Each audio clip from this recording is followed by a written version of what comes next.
taat kepada hawa nafsu menghambat peningkatan iman. Sebagaimana kita perhatikan dari gejala-gejala yang ada di alam raya ini. Jadi saya ngomong tentang alam raya dulu, karena manusia itu bagian dari alam raya. Maka kalau alam raya itu mengikuti suatu mekanisme, maka kita akan mengikuti arus itu. Kalau alam raya ini mempunyai sistem, maka kita akan mempunyai subsistem atau subsistem yang sejalan dengan sistem alam raya itu. Ya. Sebagaimana kita perhatikan dari gejala-gejala yang ada di alam raya ini, kita memahami bahwa ketika Allah menciptakan sesuatu, Allah juga menjaga keberlanjutannya dengan cara menggunakan sistem dan mekanisme. Ketika Allah menciptakan manusia misalnya, Allah menciptakan air, pepohonan, dan binatang. Untuk apa? Untuk bahan konsumsi, untuk menunjang kehidupan manusia yang sudah diciptakan oleh Allah itu. Jadi, karena manusia butuhkan makanan, konsumsi makanan dan minuman, maka Allah menyediakannya. Bukan hanya itu, kita itu butuh makanan, tetapi kalau tidak punya selera, kita nggak mau makan. Oleh karena itu, Allah juga menciptakan selera atau hawa nafsu, supaya kita punya keinginan untuk makan. Di samping makanan itu kan untuk mempertahankan keberadaan kita, kehidupan kita, kesehatan kita. Allah juga memberikan kita pasangan. Yang laki diberi pasangan perempuan, yang perempuan diberi pasangan laki. Untuk apa? Supaya manusia tidak punah. Supaya spesiesnya itu bisa dilanjutkan. Nah, caranya gimana? Diberi pasangan. Nah, ketika Allah membuat pasangan, juga begitu. Allah memberikan dorongan, hawa nafsu, supaya pasangan itu bisa mempunyai anak. Nah, oleh karena itu kita mesti memahami itu. Nah, dorongan, selera itu namanya hawa nafsu. Hawa nafsu itu bahasa Arab, artinya hawa itu selera, keinginan, an-nafs itu diri. Jadi hawa nafsu itu keinginan diri. Sesederhana itu. Dan itu tidak bisa kita hilangkan. Kita tidak bisa hidup tanpa itu. Oleh karena itu, Allah memang memberi kita hawa nafsu. Ya. Jadi Allah menciptakan keinginan atau hawa nafsu sebagai dorongan agar manusia mau memanfaatkan semua itu tadi. Memanfaatkan bahan-bahan konsumsi, memanfaatkan pasangannya. Supaya bisa melanjutkan keberadaannya. Ini berarti bahwa makanan dan hawa nafsu hanyalah sarana yang disediakan oleh Allah agar manusia itu bisa mempertahankan kehidupannya dan melestarikan keberadaannya. Nah, itu seperti firman Allah yang ini sudah sering saya kutip, tapi dari angle-angle yang berbeda. Zuyyina lin-nasi hubbus syahwati minan nisa'i wal banina wal qanatiril muqantarati minadh dhahabi wal fiddati wal khailil musawwamati wal an'ami wal harth. Dzalika mata'ul hayatid dunya wallahu 'indahu husnul ma'ab. Dihiaskan atau dirasakan baik bagi manusia, menyukai keinginan-keinginan, menyukai keinginan. Keinginan ini bahasa Arabnya syahwat. Syahwat dalam bahasa Arab itu keinginan secara umum. Kalau itu sudah diadopsi dalam bahasa Indonesia, syahwat itu artinya sudah sempit. Jadi kalau syahwat bahasa Indonesia itu artinya keinginan birahi. Tapi dalam bahasa Arab, syahwat itu keinginan secara umum, termasuk keinginan makan, keinginan kaya, dan sebagainya. Itu semuanya syahwat. Ya.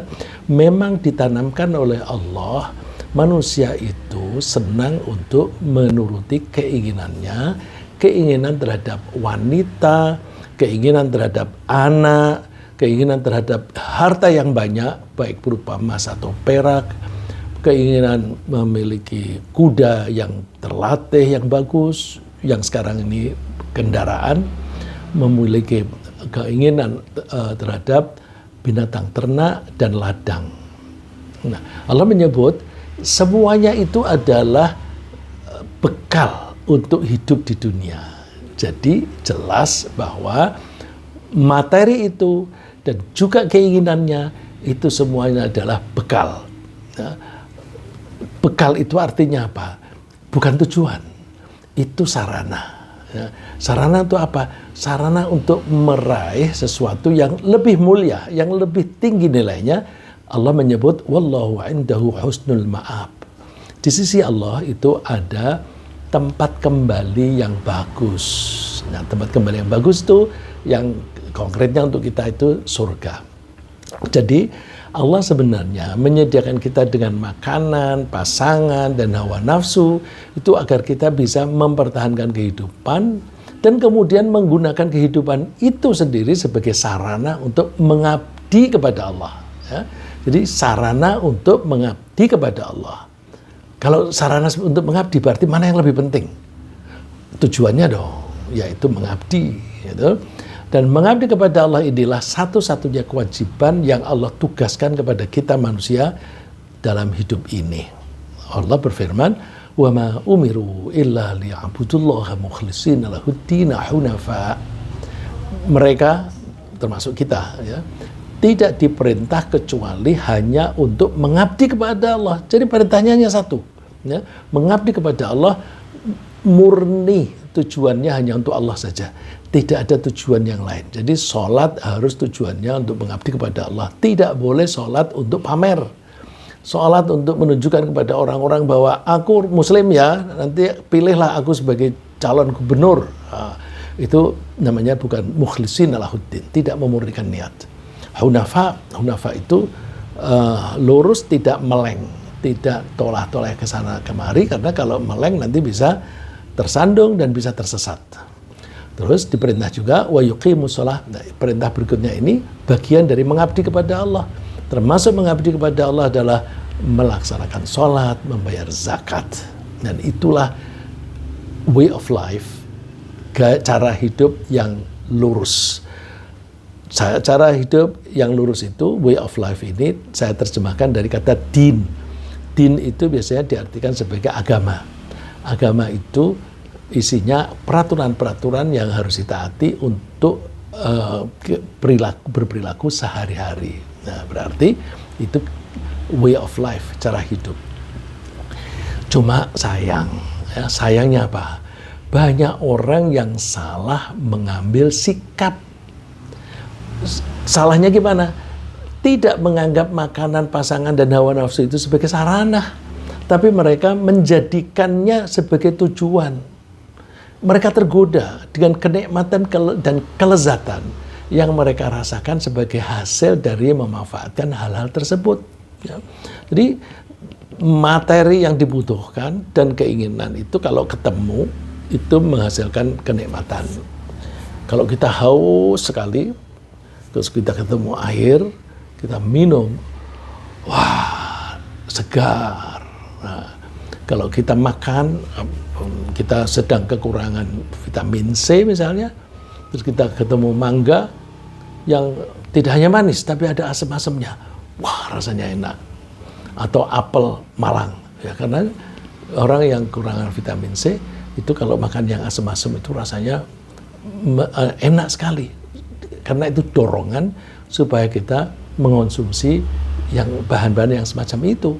Kalau kita sudah cukup, maka kita tidak mau yang asam-asam lagi. Banyak orang yang salah mengambil sikap, yaitu bukan menganggap makanan, pasangan, dan hawa nafsu itu sebagai sarana, tapi mereka menjadikannya sebagai tujuan. Kenapa? Mereka tergoda dengan kenikmatan dan kelezatan yang mereka merasakan sebagai hasil dari memanfaatkan hal-hal tersebut. Akibatnya, mereka melakukan aktivitas apapun, tujuan mereka hanya untuk menikmati kelezatan hidup. Jadi mereka melakukan apapun ya yang dicari itu kenikmatan, kelezatan, dan sebagainya. Padahal oleh Allah mereka itu sudah dibekali akal dan diberi informasi mengenai insentif bagi mereka yang mengabdi kepada Allah dan resiko siksaan jika mereka tidak mau mengabdi kepadanya. Nah, jadi Allah itu memberi kita hawa nafsu supaya kita bertahan hidup. Terus, tapi Allah melengkapi itu kita juga dengan akal. Dengan akal itu, dengan harapan kita tuh bisa mempertimbangkan mana yang baik dan mana yang buruk. Untuk bisa mempertimbangkan mana yang baik dan mana yang buruk, akal kita ini, kecerdasan diisi oleh Allah dengan pedoman-pedoman, yaitu misalnya ajaran di Al-Quran dan keterangan-keterangan dari Nabi. Nah, itu kalau akal kita diisi dengan itu, maka materi-materi yang dari Al-Quran dan dari Nabi atau hadis itu menjadi bahan baku, atau misalnya kalau itu mesin lah ya, ada pabrik, ada mesinnya itu keimanan itu, maka barang apapun yang dimasukkan ke situ produknya sama, yaitu taat kepada Allah. Nah, kenapa kok banyak yang tergoda, terlena, lupa bahwa kenikmatan itu hanya sarana atau bekal saja. Nah, salah satu penyebab kelalaian mereka itu lalai akan tugas dari Allah tadi, karena mereka tenggelam dalam kelezatan kenikmatan dari memanfaatkan makanan, pasangan, dan hawa nafsu. Ya, kelezatan dari makanan itu, kalau kita makan, ya ada selera orang macam-macam. Wah, gulai enak, lalu dia sering-sering makan gulai. Padahal gulai itu yang makin enak adalah gulai yang banyak lemaknya, misalnya semacam itu. Wah, tapi enak itu. Sop buntut, itu kalau makanan. Kalau pasangan, itu kan mencari pasangan. Nah, kalau dia itu menggunakan pasangan ini sebagai sarana untuk mengabdi kepada Allah, maka dia akan membatasi diri. Aku hanya melampiaskan hawa nafsuku dengan pasangan yang halal, dengan cara yang halal. Nah, orang yang menuhankan seleranya, menuhankan hawa nafsunya, menuhankan birainya, tidak puas, tidak menganggap cukup hanya dengan istri atau suami, cari pasangan lain yang tidak halal. Nah, itu menjadi berlebihan dan itu menjadi celaka. Nah, karena mereka tidak menggunakan akal mereka dengan baik, maka mereka menurunkan derajat mereka sendiri. Mereka lalu seperti binatang. Karena manusia kan diberi akal tadi supaya bisa bertimbangkan bahwa ini baik, itu buruk, ini benar, itu salah. Binatang tidak diberi akal, nggak bisa membedakan. Nah, ada orang yang tidak peduli baik atau buruk, pokoknya nikmat, pokoknya lezat. Nah, itu berarti mereka menurunkan martabatnya menjadi seperti binatang. Binatang itu tidak punya akal, perilakunya tidak ada pertimbangan dari kecerdasan. Padahal manusia diberi alat kecerdasan. Kalau tidak dimanfaatkan, berarti mereka menurunkan harga dirinya, martabat dirinya sebagai binatang. Tapi orang yang memanfaatkan hawa nafsu itu sebagai sarana, terus sarana untuk mengabdi kepada Allah, maka hawa nafsu itu ketika mendorong-dorong berlebihan, di stop sampai di sini aja. Hanya dengan istri saja, hanya makanan yang halal saja. Ada sogokan, tidak mau. Disuruh menyogok, tidak mau. Nah, orang yang mau taat kepada Allah semacam itu dijanjikan oleh Allah surga. Tapi orang yang tenggelam dalam hawa nafsu, menikmati kelezatan-kelezatan kehidupan ini, nasibnya di neraka. Innallaha yudkhilul ladzina amanu wa 'amilus sholihati jannatin tajri min tahtiha al-anhar. Sungguh Allah akan memasukkan orang-orang yang beriman dan beramal soleh ke surga yang di bawahnya mengalir sungai-sungai. Sebaliknya, walladzina kafaru yatamatta'una wa ya'kuluna kama ta'kulul an'am. Perilaku orang-orang kafir itu hanya bersenang-senang dan makan-makan. Seperti halnya binatang ternak. Mereka makan-makan dan menikmati kelezatan ini dengan tanpa batas, tidak bisa membedakan mana yang halal dan mana yang haram. Akibatnya wannaru mathwan lahum, nerakalah tempat tinggal mereka kelak ketika dibangkitkan kembali. Nah, lebih parah lagi, mereka yang menuruti hawa nafsu itu menjadi tenggelam dalam kesenangan menikmati makanan, pasangan, dan hawa nafsu itu. Bukan hanya karena terdorong oleh keinginan yang muncul dari dalam diri mereka. yang berarti kalau keinginan dari dalam diri itu kan internal motivation, motivasi yang datangnya dari luar. Tapi mereka juga tergoda oleh faktor-faktor dari luar. Tergoda oleh faktor-faktor dari luar itu bisa berupa ajakan, ya, bisa berupa iming-iming. Mau nggak kamu kerjasama? Ini ada anggaran nih, ada anggaran sekian. Itu kalau kita manfaatkan dengan cara begini nanti kita punya sisa. Terus sisa itu kita bagi siapa yang terlibat dalam kerjasama ini. Nah, kamu mempunyai peran yang penting dalam terlaksananya rencana ini. Terus karena programnya itu nilainya ratusan miliar, maka bagiannya bisa miliaran.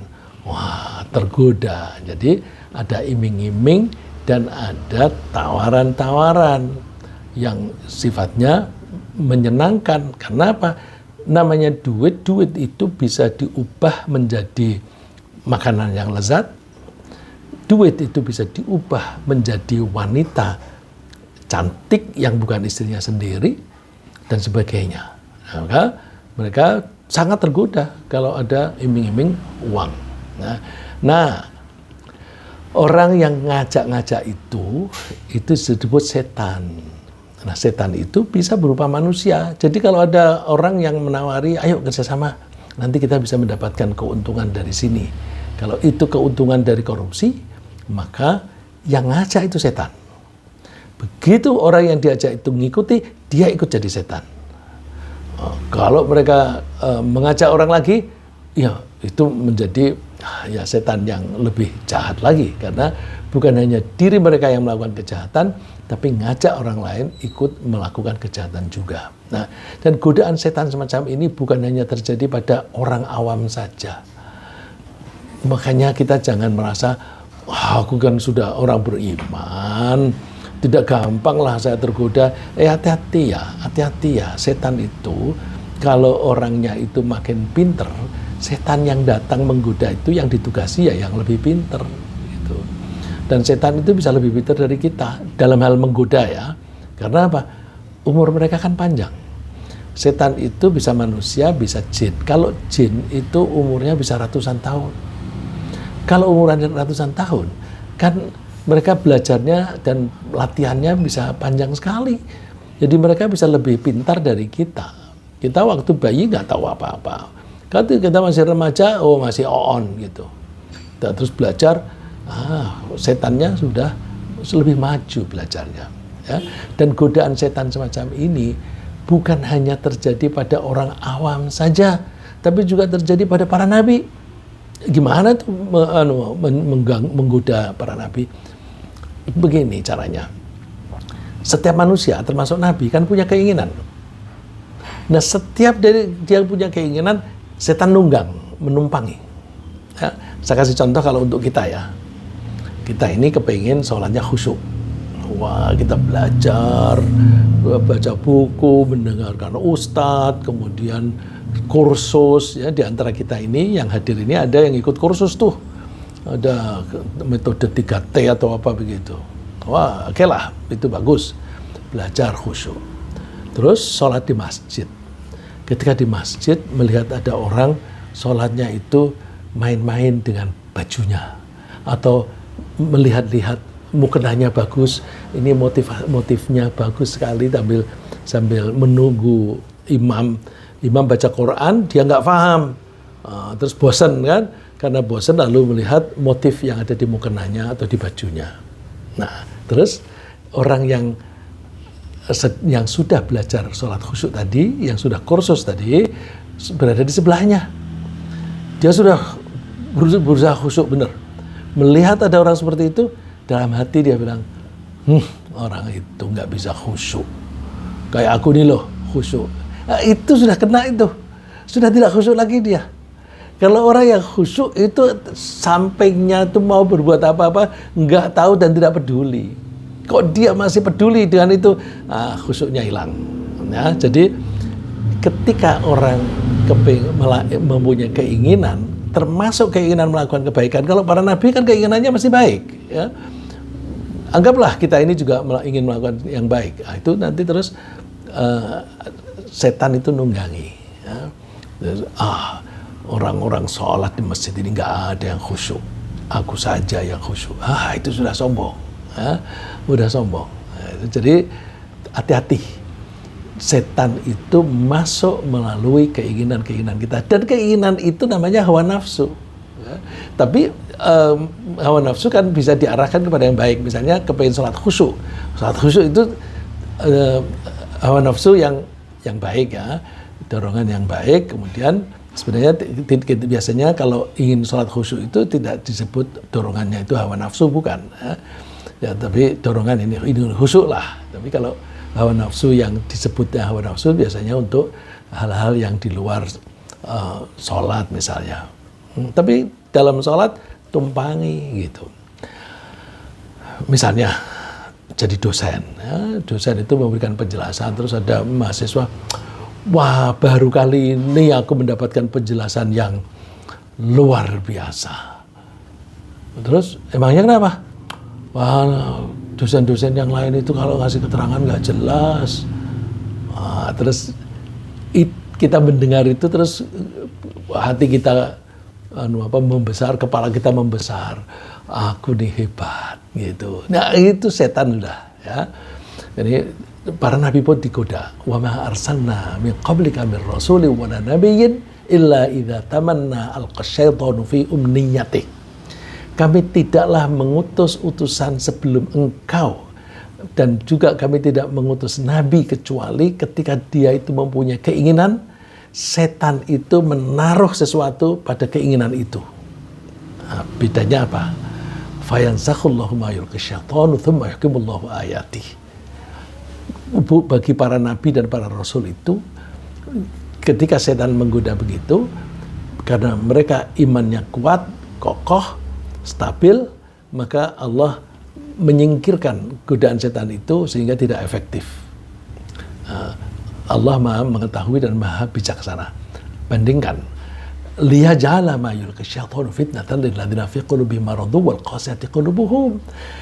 Bisikan atau tumpangan setan terhadap keinginan itu menjadi cobaan bagi orang yang di hatinya ada penyakit.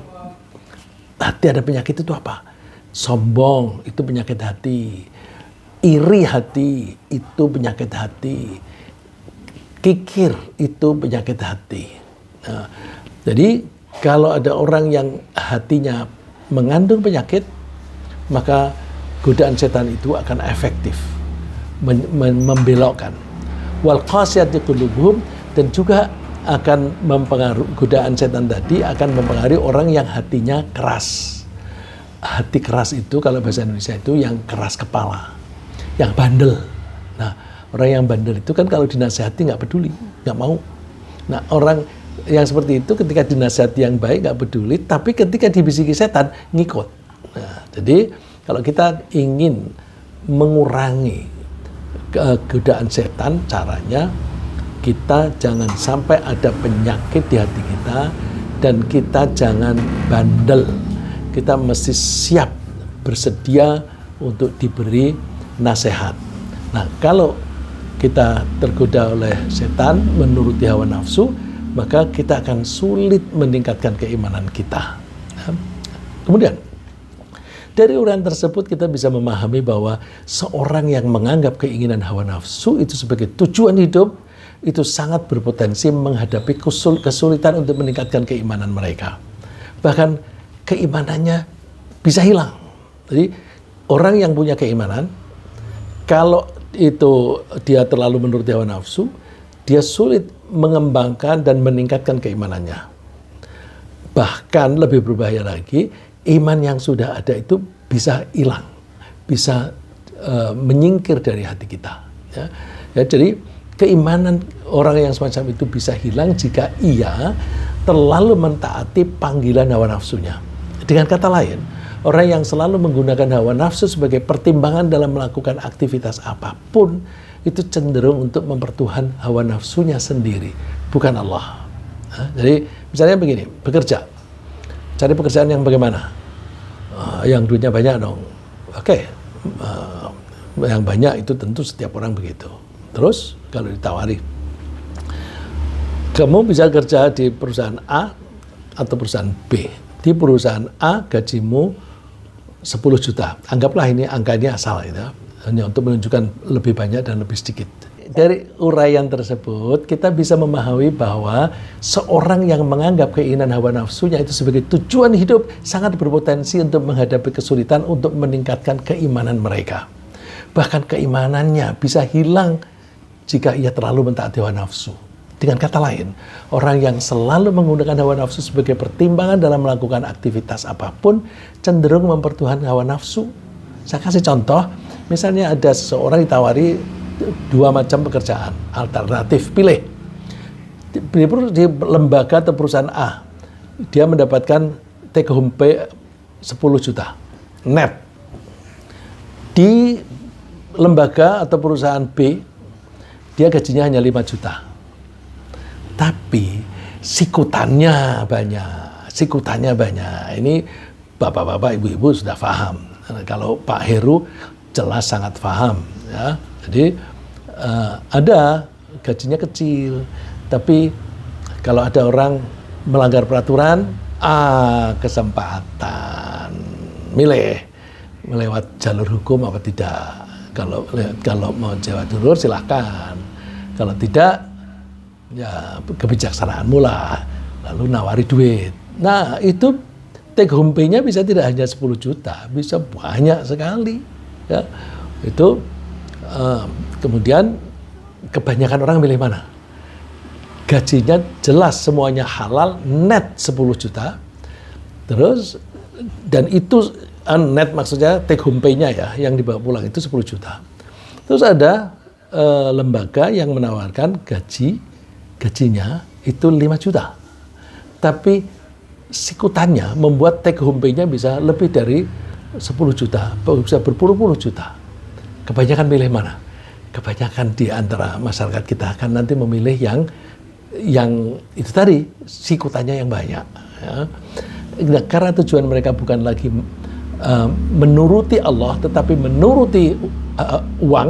Menuruti uang itu berarti menuruti hawa nafsu, maka mereka itu berarti mengabdi kepada hawa nafsu.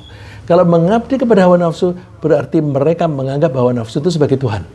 Ya, jadi orang yang perbuatannya itu pokoknya nurut kepada Allah, itu berarti dia mengabdi kepada Allah.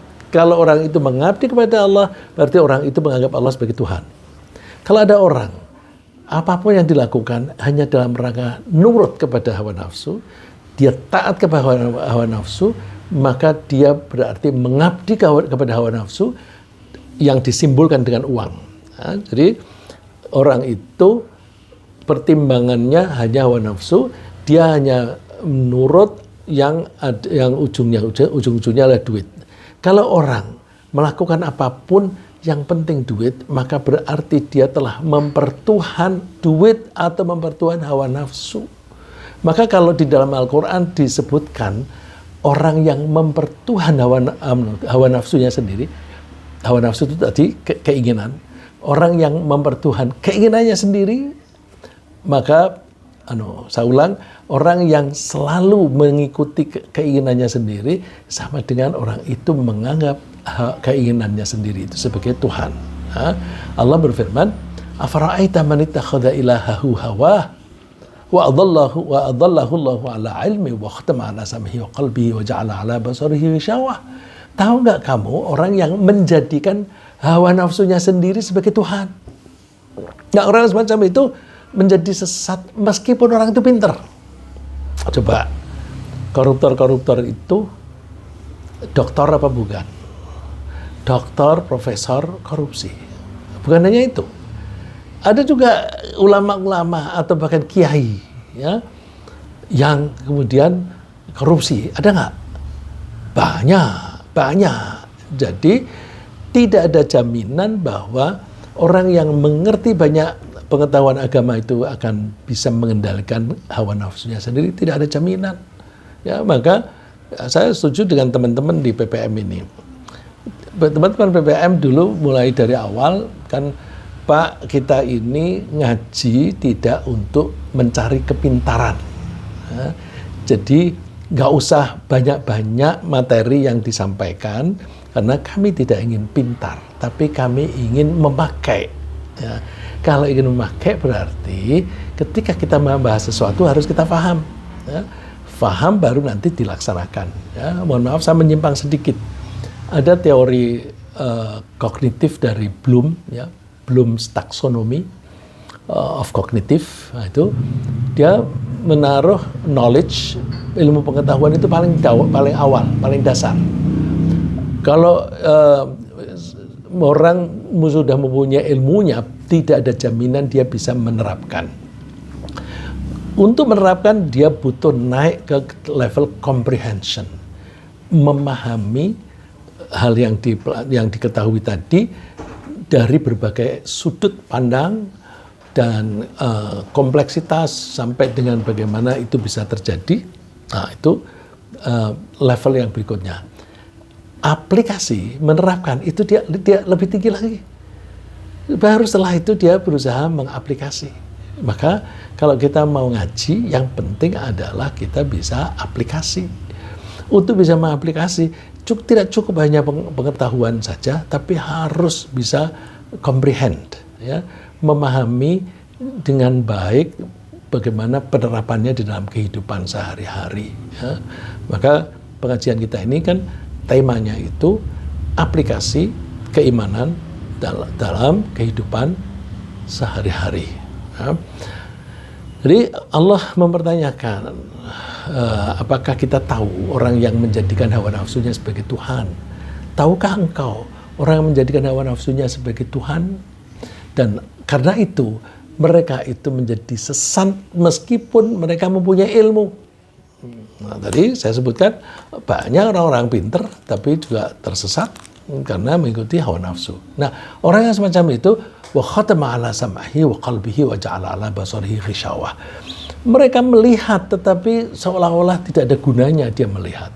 Mereka mendengar seolah-olah tidak ada gunanya dia mendengar. Karena apa? Dinasehati nggak efektif.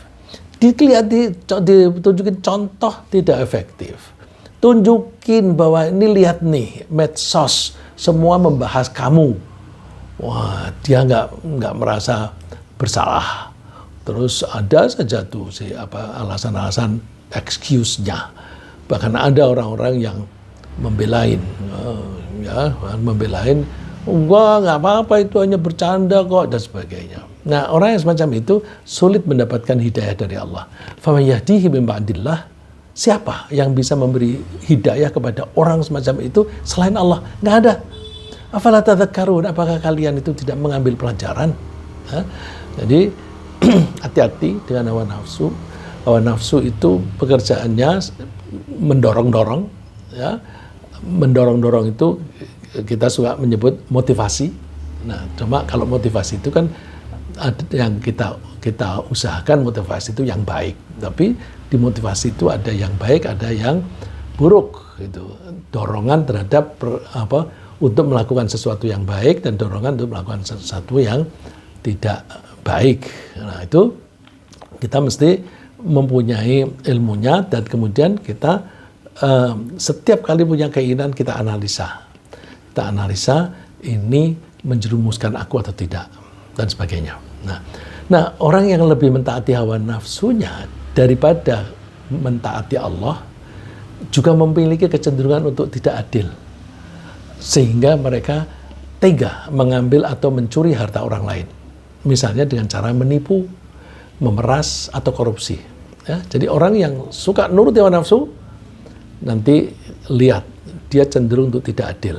Tidak adil yang saya gunakan istilah di sini, tidak adil secara umum. Tidak hanya adil dalam menjadi hakim.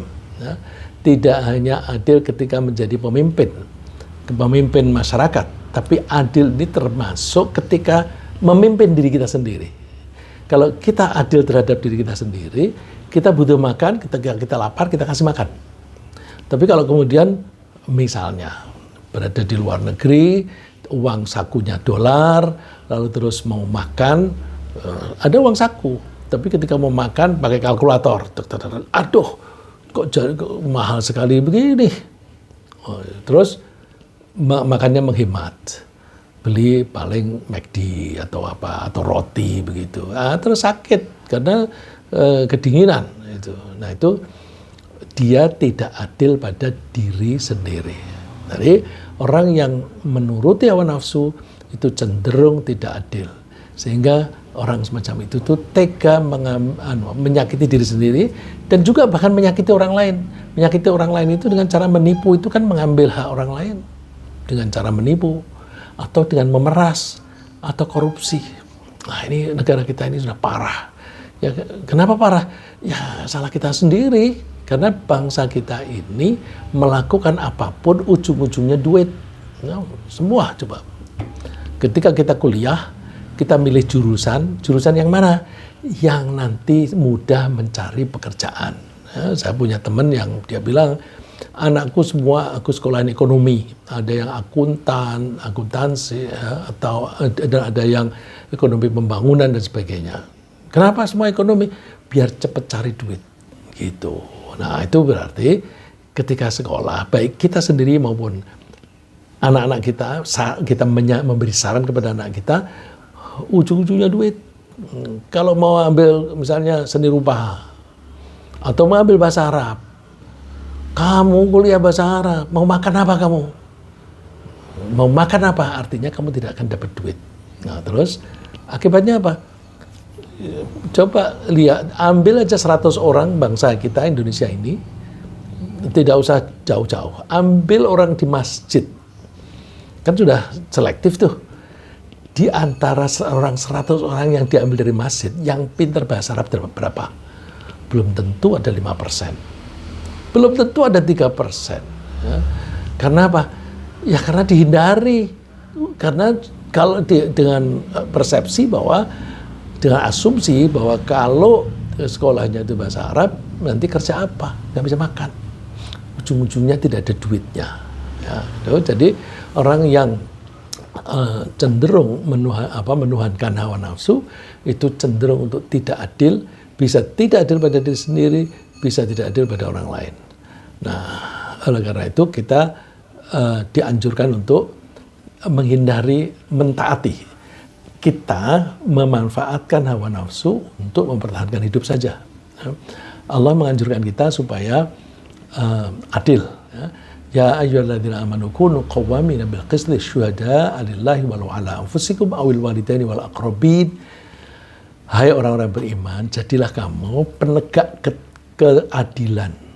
Penegak keadilan sebagai saksi bagi Allah. Jadi kalau kita melakukan sesuatu atau kita membimbing orang-orang lain, maka kita harus berpegangan pada keadilan. Nah, karena kita ini ditunjuk oleh Allah menjadi saksi. Meskipun kejujuran kita, keadilan kita itu merugikan diri kita sendiri, atau merugikan orang tua kita, atau merugikan kerabat kita. Nah, ini konteks saat ini, kan yang penting itu kesejahteraan diri dan keluarga. Sehingga bagaimana caranya supaya keluarga saya mendapatkan kekuasaan yang sama dengan saya atau bila perlu lebih besar daripada saya. Nah, yang kemudian orang nyebutnya sebagai dinasti. Nah, itu karena maunya apapun yang diambil itu menguntungkan keluarga. Nah, padahal Allah menganjurkan kita harus adil, meskipun kalau kita menerapkan keadilan itu merugikan diri sendiri, merugikan orang tua, merugikan kerabat. Nah, dan di negara kita kalau ada kasus hukum yang terkena itu adalah golongan kita, ya, misalnya dari partai kita, maka penegak hukum sudah diwanti-wanti, jangan diterusin, jangan diproses, dan sebagainya. Kalau tidak ada kepentingan dari kelompoknya, terusin aja, atau bahkan dicari-cari. Nah, itu nggak bisa adil, karena apa? Ujung-ujungnya itu nuruti hawa nafsu, termasuk nafsu kekuasaan. Kenapa nafsu kekuasaan? Orang yang berkuasa itu bisa dapat duit, karena dalam kekuasaan itu, pemerintahan itu punya anggaran. Nah, anggaran itu bisa dicuri. Maka orang berebut mencari kekuasaan. Ya. Kamu jangan mempertimbangkan duit, ya, karena apa? Iyakun ghaniyan aw faqiran fallahu aula bihima. Kalau toh orang atau kalian lah ini kaya atau miskin, itu Allah itu lebih berhak untuk menerima keadilan, untuk apa? Kamu menegakkan keadilan. Fala tatabi'ul hawa, ini pesannya. Maka kamu jangan mengikuti hawa nafsumu an ta'dilu, sehingga kamu tidak adil. Wa in talwu aw tu'ridu fa innallaha kana bima ta'maluna khabira. Tapi kalau kamu meleng, tidak mau melaksanakan keadilan ini, kebenaran ini, maka Allah mengetahui apapun yang kalian lakukan. Nah, dari beberapa contoh tersebut kita bisa membayangkan bahwa jika masyarakat, terutama para pemimpinnya, hidup dan mengatur negara hanya dengan menuruti hawa nafsu saja dan tidak mau menggunakan pengarahan dari Allah sebagai pedoman hidup, maka para anggota masyarakat akan cenderung saling menipu, saling merugikan pihak lain, dan karena itu mereka akan mengalami kehancuran dalam tatanan hidupnya. Jadi kehancuran itu tidak hanya kehancuran lingkungan alam, tapi juga kehancuran tatanan hidup.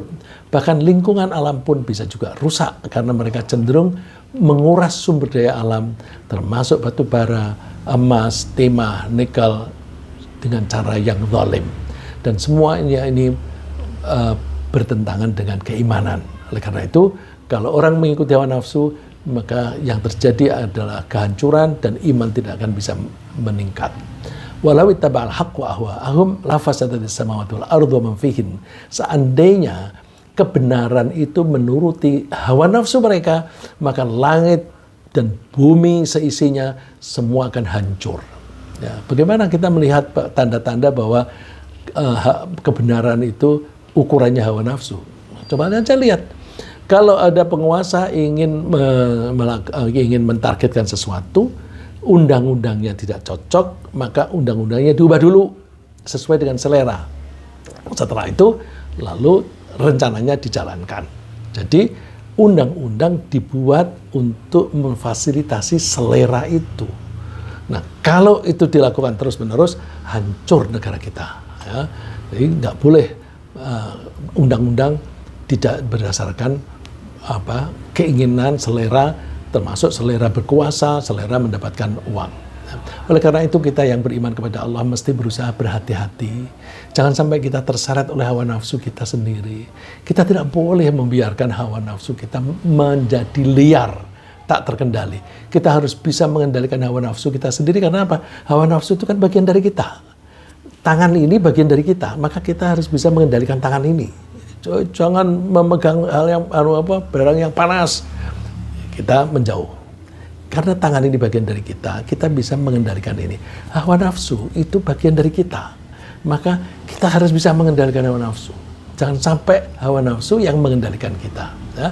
Salah satu cara menghindari dikendalikan oleh hawa nafsu itu adalah kita menghindari atau mengambil jarak dalam pergaulan dengan orang yang mengumbar hawa nafsu. Kalau ada orang yang suka mengumbar hawa nafsu, orang yang koruptor itu jangan berteman sama mereka lah. Nanti kita bisa ketularan. Karena mereka bisa mengajak kita. Nah, kelakuan mereka itu mudah sekali menjalar dan menular. Karena kelakuan mereka bisa menghasilkan kenikmatan.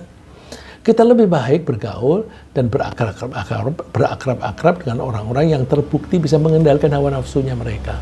Dengan kata lain, kita ketika berteman itu memilih-milih.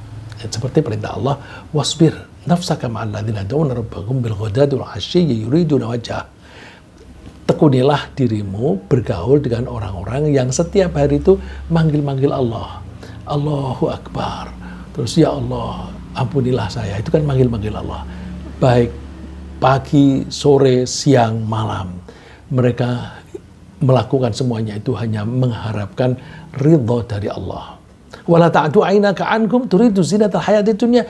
Jangan kamu tinggalkan mereka karena kamu kepingin mendapatkan kekayaan di dunia.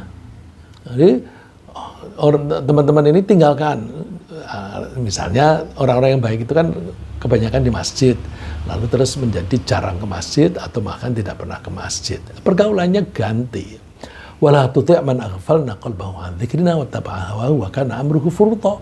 Kamu jangan mengikuti orang-orang yang lalai, yang hatinya itu melalaikan Tuhan. Dan mereka hanya mengikuti hawa nafsunya. Karena apa? Semua yang dia lakukan itu melampaui batas.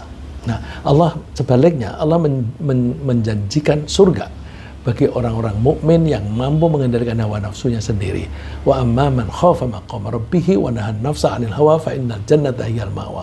Orang yang takut kepada Tuhannya dan dia bisa mengendalikan hawa nafsunya, maka surgalah tempat tinggal dia kelak.